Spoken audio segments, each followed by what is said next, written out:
Morning everyone, welcome to my new blog. তো আজকে ব্লগে দেখাতে চলেছি আমার পরীক্ষার জায়গা, যেখানটা খুব সুন্দর। বাট আজ 4 দিন পরীক্ষা, তো 3 দিন আমি পরীক্ষা দিয়ে চলে এসেছি, কিন্তু এত সাহস আমার হয়নি যে আজকে ফাইনালি আমি আমাদের সাথে শেয়ার করবো আমার সেই পরীক্ষার জায়গাটা, যেখানে খুব সুন্দর, কিন্তু না দেখালে আমারই একটা অস্বস্তি বোধ হতো, তাই আমি দেখাবো জায়গাটা। তো আমার ট্রেন আজ 1 ঘন্টা লেটে আসছে। যাই হোক, চলুন ওখানে গিয়ে দেখাবো। এর আগে আমি টিকিট কাউন্টারে এসে আমার টিকিটটা কেটে নিয়েছিলাম, আর তারপরে আমি ওখানে গিয়ে ইন্ট্রোটা শ্যুট করেছিলাম। সত্যি কথা বলতে সকালে আমার ঘুম থেকে ওঠা একবারে অভ্যাস নেই, তবে এই পরীক্ষার জন্য এখন মোটামুটি আমি ভোর 5টা থেকে 5:30টার মধ্যে উঠে যাচ্ছিলাম। বেশ ভালো লাগছিলো সবার সাথে এনজয় করতে করতে যেতে। আর এরা ছিল আমার সঙ্গবাঙ্গ, যাদের সাথে আমার খুব আনন্দ হয়, যেতে খুব হাসি হয়। পরীক্ষা দিতে যাচ্ছি না কি করতে যাচ্ছি জানি না, তবে খুব মজা করতে করতে যেতাম। যাই হোক, বিশ্বভারতীতে লেডিসে উঠে দেখি জায়গা নেই, তবে আমার পরম সৌভাগ্য যে ঠিকঠাকভাবে দাঁড়ানোর জায়গাটা পেয়েছিলাম, যেটা আগের দিনে পরীক্ষার সময় পাইনি। মানে এত পরিমাণে ভিড় ছিল, বোতলটাকে চেপটে দিয়ে আমার বোতল থেকে জল বেরিয়ে গেছে, মানে এতটা ভিড় ছিল ট্রেনের মধ্যে। যাই হোক, আজকে বর্ধমানে এসে জায়গাটা পেয়েছিলাম। তো আজকে আমার পরীক্ষা সিট পড়েছে হচ্ছে চন্দননগর। আজকে মানে আমার ফার্স্ট ইয়ারে পরীক্ষা সিটই পড়েছে চন্দননগরে। আমি প্রথমবার চন্দননগর এলাম, এত সুন্দর একটা মানে জায়গা যে আমি মানে এত ভালো লেগে গেছে না আমার এখানটা, মনে যেন এখানেই থাকি। স্টেশন থেকে টোটো করে চলে এসেছি আমাদের পরীক্ষার জায়গাটাতে। এখানে আছে গঙ্গার ধার, আর এটা দেখার যে কি আনন্দ আর কি যে ভালো লাগে কি বলবো। এইদিকে দেখুন, এইদিকে সব গঙ্গা রয়েছে, আর আমরা এখানে বসে এখন টিফিন খাবো, তারপরে এক্সাম দিতে যাব। ট্রেন যদি ঠিকঠাক টাইমে পৌঁছায় তাহলে আমাদের হাতে 1 ঘন্টা টাইম থাকে। সেই 1 ঘন্টার মধ্যে কলেজের কাছে আসা টোটো করে, আর খাওয়া দাওয়া আর পড়াশোনা, এটা আমাদের 1 ঘন্টা টাইমের মধ্যে করতে হয়, মানে চোখ বুলিয়ে নিতে হয় পড়াগুলোর ওপরে। যাই হোক, এই দিকে দেখুন আমাদের যে কলেজটা, যেখানে আমাদের সেন্টার পড়েছে, খুব সুন্দর, এত সুন্দর কলেজটা। আমার কী যে ভাল লেগেছে এখানকার পরিবেশটা, কি বলবো। যাই হোক, আমাদের পরীক্ষা দেওয়া হয়ে গেছে, এখন যাব বাইরে। আর বাইরে এসে দেখুন, আমি আজকে দেখিয়ে যাব যে পুরোটা যে কি কি আছে ওইখানকার চারপাশে। যদিও আর পরে কবে আসবো জানি না, তবে কলেজের সামনেই আছে এই ঘাটটা। এখানে কত প্রি ওয়েডিং শ্যুট হচ্ছে, আর এত সুন্দর ভালো লাগছে আমার, কি মানে এত ভালো লেগেছে না আমার এই জায়গাটা, যে আমি বলে বোঝাতেই পারবো না। মানে আমার বারবার মনে হচ্ছে যেন ওই পরিবেশটাতে যাই।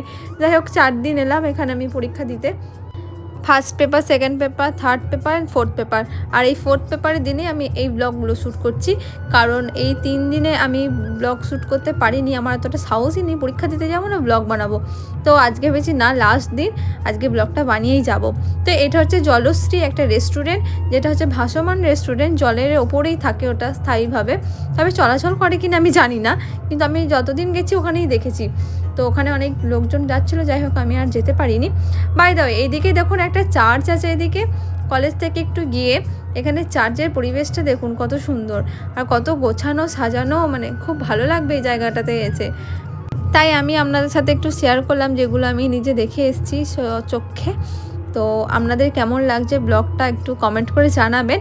হয়তো আমি কথাগুলো গুছিয়ে বলতে পারছি কতটা আমি জানি না, তবে আমি চেষ্টা করছি ভালোভাবে ব্লগ আপলোড করার। তো আপনারা পাশে থাকুন, তাহলে আমি এগিয়ে যেতে আমার সাহায্য হবে। এইদিকে দেখুন যীশু খ্রিস্টের কীভাবে জন্ম হয়েছিল সেটার একটা দৃশ্য এখানে তুলে ধরা হয়েছে।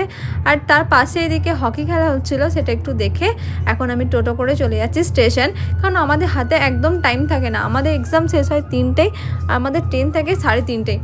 তো ওইটুকু টাইমের মধ্যে যে মানে যা হয় আর কি। আর স্টেশন থেকে কলেজের দূরত্ব 5 মিনিট হবে হয়তো। তো যাই হোক, এখন আমি স্টেশনে চলে এসেছি টিকিট কেটে, এখন ওভারব্রিজ, এখন ওপার হতে পারলেই আমাদের ট্রেন আসবে। আর এই যে আমাদের ট্রেন চলেই এসেছে। তো চলুন এখন ট্রেনে চেপে যাব বর্ধমান।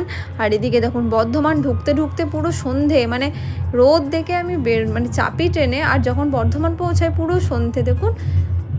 আর এদিকে সব বন্ধুদের সাথে লাস্ট দেখা হয়ে গেল আবার নেক্সট ইয়ার।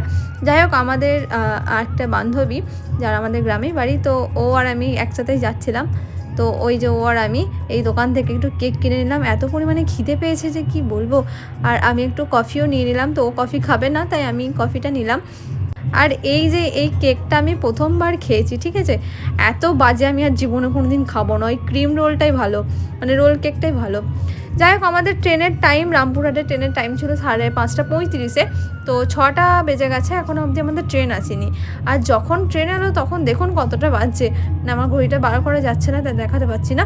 এইদিকে ঘড়িটা দেখুন, মানে 18:14, মানে হচ্ছে 6:14 বাজছে। 5:35 ট্রেন, 6:14 এলো। যাই হোক, আমার খুব খিদে পেয়েছে ভাই, তাই একটু ঝালমুড়ি কিনে নিয়েছি। আর এখন যখন পৌঁছালাম তখন বাজে 7:29। যাই হোক, আজকের ব্লগটা কেমন লাগছে কমেন্ট করে জানাবেন। আজকের মতন টাটা, বাই বাই।